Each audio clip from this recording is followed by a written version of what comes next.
ロバート・カッツのスキル論をですね、ご紹介をしたいなと思いますね。今の時代、やはりエンプロイアビリティですね、すなわち雇用される能力を高めるということが今まで以上に非常に求められる時代になってきています。で、その時にですね、じゃあ具体的にどのような能力を高めていけばいいかということを考えるときに非常にこれ参考になるモデルですのでね、ご案内できればと思いますね。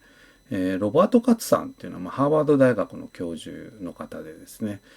そもそもは、マネージャーの能力をテクニカルスキル、ヒューマンスキル、コンセプチュアルスキルの3つに整理をしたというようなモデルでございます。ね。テクニカルスキルっていうのは何かと言いますとですね、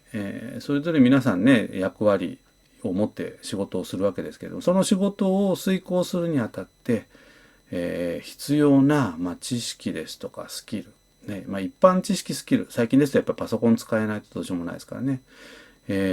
オフィスを使うスキル、知識ですとかね、あるいは専門的な知識、スキル、ね、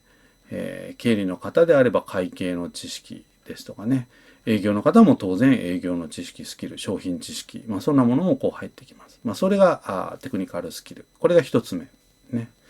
それから二つ目はヒューマンスキル。ね。日本語で言うとどうでしょうかね。対人関係能力とかね。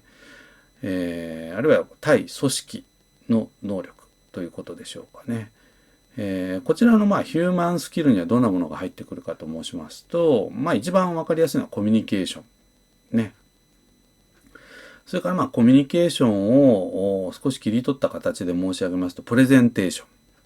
ン。ね。それから昨今ですとね、特にリモートの会議なんかも最近増えてきてますので、今まで以上におそらくファシリテーションのスキルですね。相手の話をきちんと聞いた上で、こちらの意見を発するみたいなですね、そういうスキルが求められてますということでしょうか。それから3つ目がコンセプチュアルスキルですね。これは日本語で言うと概念化能力というふうに言われますけれども、問題解決、ね、その前に問題発見、ね、問題を発見をし、問題を定義して、それから解決をする、ね、問題解決、意思決定とかって言われますけどね、こういったものですとかね、あとは分析して、創造、クリエーションの方ですけどね、そういうスキルも求められてきますと。あとは論理思考。ね。これも特に今、リモートでやるとですね、なかなか今までのように表情とか感情っていうのはなかなか伝えづらいですから、今まで以上にやっぱり論理っていうのを意識をしてですね、相手に伝えていかなければいけない時代になってきてるかなと思いますね。で、今申し上げたこのテクニカルスキル、ヒューマンスキル、コンセプチュアルスキルというのがですね、実は役割、階層ですね。組織っていうのはピラミッドになってるかと思うんですけれども、新入社員から中堅社員層ぐらいまで、それからあと中間管理職、一般的にマネージャーと言われる人たち、それから経営層、役員ということで、大きく3つの階層に分けたときにですね、先ほど申し上げた3つのスキルの活用度合いが、比重が変わってきますということなんですね。中堅社員ぐらいまではですね、やっぱりテクニカルスキル、目の前の仕事をとにかく一生懸命こなしていくという意味合いで、このテクニカルスキルが非常に重要視されますけれども、これは階層が上がるに従ってですね、比重としては低くなってきてますということなんですね。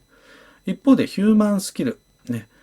これはですね、階層が上だ下だっていうことは特に関係なくですね、やっぱり仕事っていうのは一人でできませんのでね、やっぱりみんなとうまくやっていくためにはこのヒューマンスキル求められますのでね、この比重は実はそれほど変わらないですね。で、一方で、コンセプチュアルスキル、ね、概念化能力は階層が上がれば上がるほど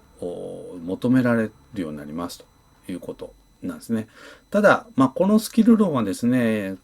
今から50年あるいは60年ぐらい前にこれは提唱されたものなので、今の時代という意味合いで言うとですね、このコンセプチュアルスキルっていうのがやっぱり早い段階でね、非常に求められてますので、会社さんによってはですね、やっぱりこういう問題発見とか論理思考とか分析創造とかっていった強化プログラム、ね、研修を非常に早い段階でやられる会社さんが増えてきてますということですね。特に、不特定多数の方、ね、できる限り多くの方を動かしていくためにはなかなかヒューマンスキルだけでは動かない時代になってきてますのでね、やっぱりこのヒューマンスキルとコンセプチュアルスキルをいかにうまく組み合わせて、周囲を